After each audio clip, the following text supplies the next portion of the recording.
Con su venia, señora presidenta, señoras senadoras, señores senadores, el proyecto de ley de ejecución penal que hoy ponemos a su consideración constituye el fruto del trabajo colectivo de más de 3 años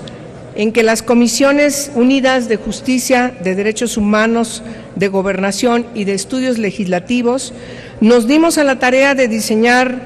uno de los proyectos legislativos más trascendentes después de las reformas constitucionales en materia penal y de derechos humanos del 2008 y del 2011 respectivamente. Con esta ley buscamos transformar radical y estructuralmente las bases sobre las que se sustenta el sistema penitenciario de nuestro país y establecemos las directrices mínimas que habrán de seguirse a partir de su entrada en vigor para garantizar el cumplimiento del mandato constitucional que nos obliga a transitar del viejo enfoque de la readaptación social hacia el nuevo paradigma garantista de la reinserción social. En este contexto, la promulgación de una ley única en materia de ejecución penal representa una oportunidad invaluable para transformar los parámetros de gobernabilidad de los centros de privación de libertad en un Estado de Derecho, garantizando que el régimen de internamiento sea llevado a cabo en condiciones de vida digna y segura para todas las personas, lo cual no solo abona al respeto de los derechos humanos de quienes se encuentran privados de su libertad, sino también genera valiosos incentivos para que estas personas se reintegren en la sociedad en base a la reinserción social.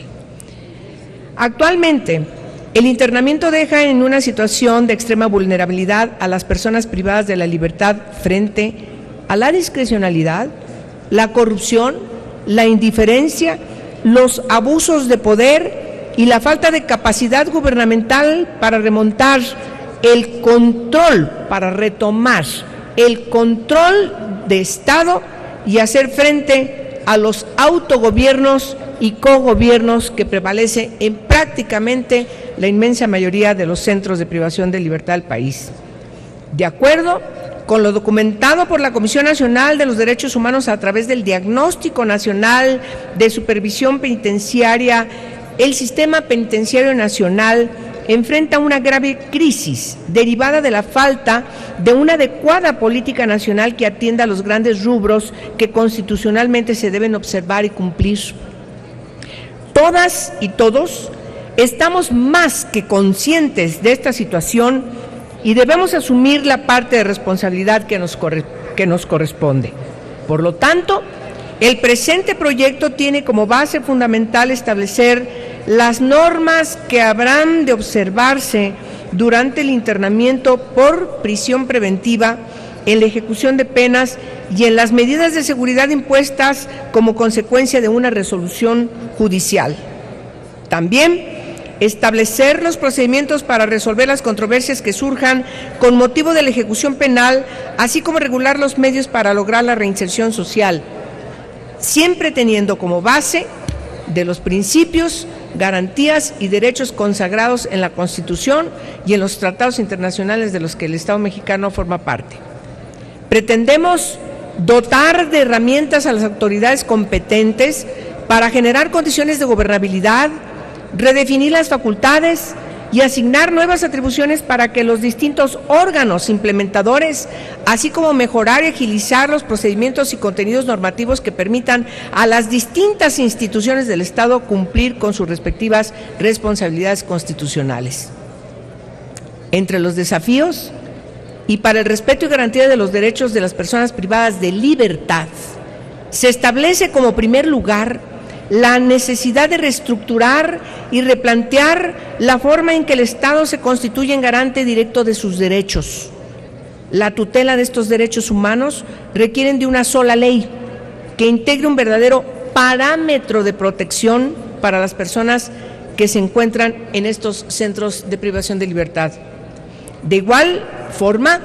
es responsabilidad de cada sociedad garantizar que la privación o restricción de libertad no cause más limitaciones a los derechos o a las condiciones de las personas que la viven que aquellas que la propia ley establece o que sean consecuencia de la resolución judicial.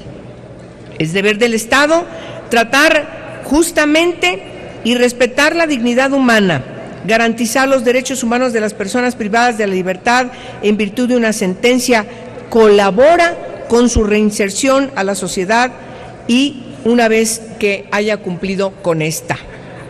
Estamos convencidas y convencidos de la necesidad de articular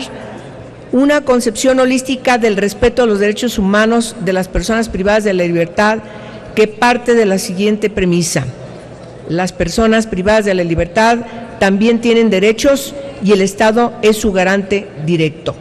Comprender esta premisa no es fácil, precisamente por el fracaso del Estado que no ha sabido otorgar las directrices para la reinserción de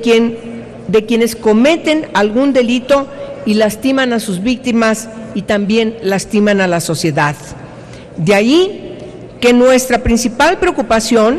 haya sido desde el principio la creación de un diseño legal cimentado en un sólido régimen de derechos y obligaciones y en una adecuada interpretación del mandato constitucional relativo a la reinserción social como un fin y no como un medio. Lo anterior significa, señoras y señores, un verdadero cambio de paradigma,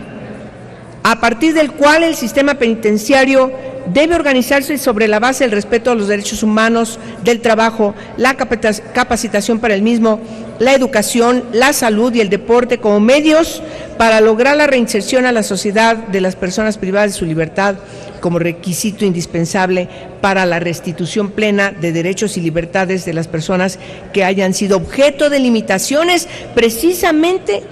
a esos derechos y a esas libertades como consecuencia de una sanción penal. Con esta ley damos paso a un marco regulatorio equilibrado y apropiado para la protección de los derechos humanos de las personas privadas de su libertad, procesadas y sentenciadas. Fortalecemos los mecanismos de control por parte de los jueces de ejecución y garantizamos la posibilidad de que las organizaciones de la sociedad civil y los organismos públicos nacionales e internacionales de protección de los derechos humanos puedan ingresar y llevar a cabo visitas a los centros de privación de libertad a fin de poder constatar las condiciones de internamiento y coadyuvar en la vigencia y el respeto a los derechos de las personas privadas de su libertad. En este sentido, conviene tener presente la gran cantidad de personas, casi el 40% total de la población penitenciaria, que se encuentran privadas de su libertad en calidad de procesadas, sujetas y víctimas del abuso de la prisión preventiva en nuestro país y sin que hasta el momento se les haya dictado una sentencia. Eso es realmente un problema. Muchas de estas personas, si el nuevo sistema penal tuviera los niveles de vigencia que todas y todos deseamos, podríamos y deberían estar enfrentando su proceso en libertad. Particular mención merece lo relativo al régimen de derechos de mujeres privadas de su libertad y especialmente el régimen de mujeres privadas de su libertad que viven con niñas y niños al interior de los centros penitenciarios. En esta ley visibilizamos a las niñas y los niños invisibles e incorporamos derechos y procedimientos que deben ajustarse a su principio rector de sus derechos, que es el interés superior de la niñez. Generamos un sistema de corresponsabilidad institucional que obliga a diversas autoridades a coordinarse para el cumplimiento de los objetivos de la presente ley y definimos obligaciones precisas para que las autoridades penitenciarias en el ámbito local y federal estén sujetas al control judicial y vean disminuidos los enormes márgenes de discrecionalidad e impunidad con los que están acostumbrados a operar.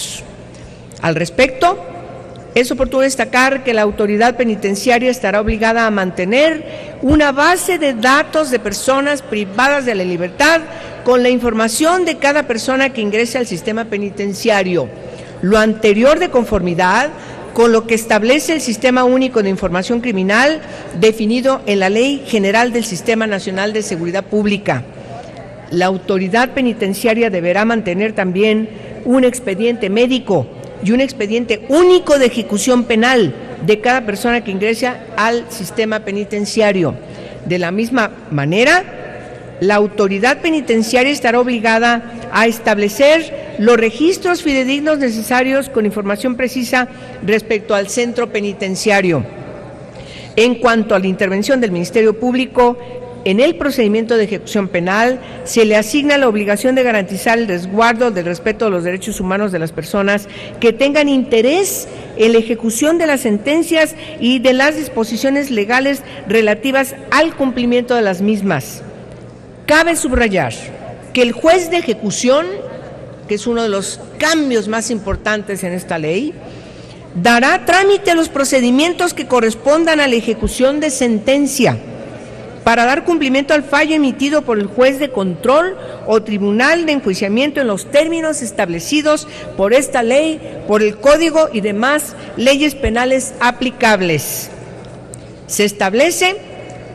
el acceso a la formulación de peticiones administrativas ante la autoridad penitenciaria por las personas privadas de la libertad y aquellas legitimadas por la misma. Es necesario señalar que dichas peticiones podrán impugnar hechos, actos u omisiones de las condiciones de internamiento. De acuerdo con el principio del debido proceso, las peticiones se sustanciarán conforme a las reglas establecidas en esta ley, a fin de que la autoridad penitenciaria declare la existencia de una afectación en las condiciones de vida digna y segura en reclusión para las personas privadas de la libertad o afectación a los derechos de terceras personas y, si fuera el caso, la subsanación de dicha afectación. En el capítulo de procedimiento jurisdiccional se establecen las reglas del procedimiento, cómo participarán las partes y la regulación de cada etapa procesal, los criterios básicos durante las audiencias, así como los plazos para la resolución y ejecución de la misma. Destacamos que el sistema por el cual se sustanciarán las acciones y recursos judiciales será el sistema acusatorio y oral y se regirán por los principios de contradicción, concentración, continuidad, inmediación y publicidad. Finalmente, y no por ello menos importante, es pertinente mencionar que se regula lo relativo al acceso a la salud y a la educación dentro de los centros penitenciarios, así como todo lo correspondiente a la promoción de actividades físicas, deportivas, culturales y laborales. En suma, las Comisiones Unidas de Justicia, de Derechos Humanos, de Gobernación y de Estudios Legislativos ponemos a su consideración un dictamen que cumple a cabalidad con los altos estándares internacionales y refrenda la vigencia de una máxima garantista expresada de manera por demás correcta y oportuna por Luigi Ferrajoli. Dice, el derecho penal define lo que no está permitido lesionar ni con el delito ni con la pena. Antes de solicitar de manera atenta su voto a favor del presente dictamen, no quiero dejar pasar la oportunidad, en primerísimo lugar, para mencionar el reconocimiento a nuestros secretarios técnicos, los 4 de las 4 comisiones. Me parece que hicieron un trabajo realmente pertinaz, docto, serio, que es necesario distinguir y es necesario aplaudir. No seríamos, en la conclusión de este dictamen, de manera efectiva, tan eficientes en la presentación y finalmente la consideración a partir de que pedimos su voto, sin el trabajo de nuestros 4 secretarios. También quiero agradecer la participación de distintas organizaciones no gubernamentales, de distintos expertos. Particularmente le quiero dar las gracias al maestro Miguel Sarre, con mucho cariño, a las madres de la Plaza Luis Pasteur, a México Evalúa, a Reinserta Asociación Civil, a Documenta Asociación Civil,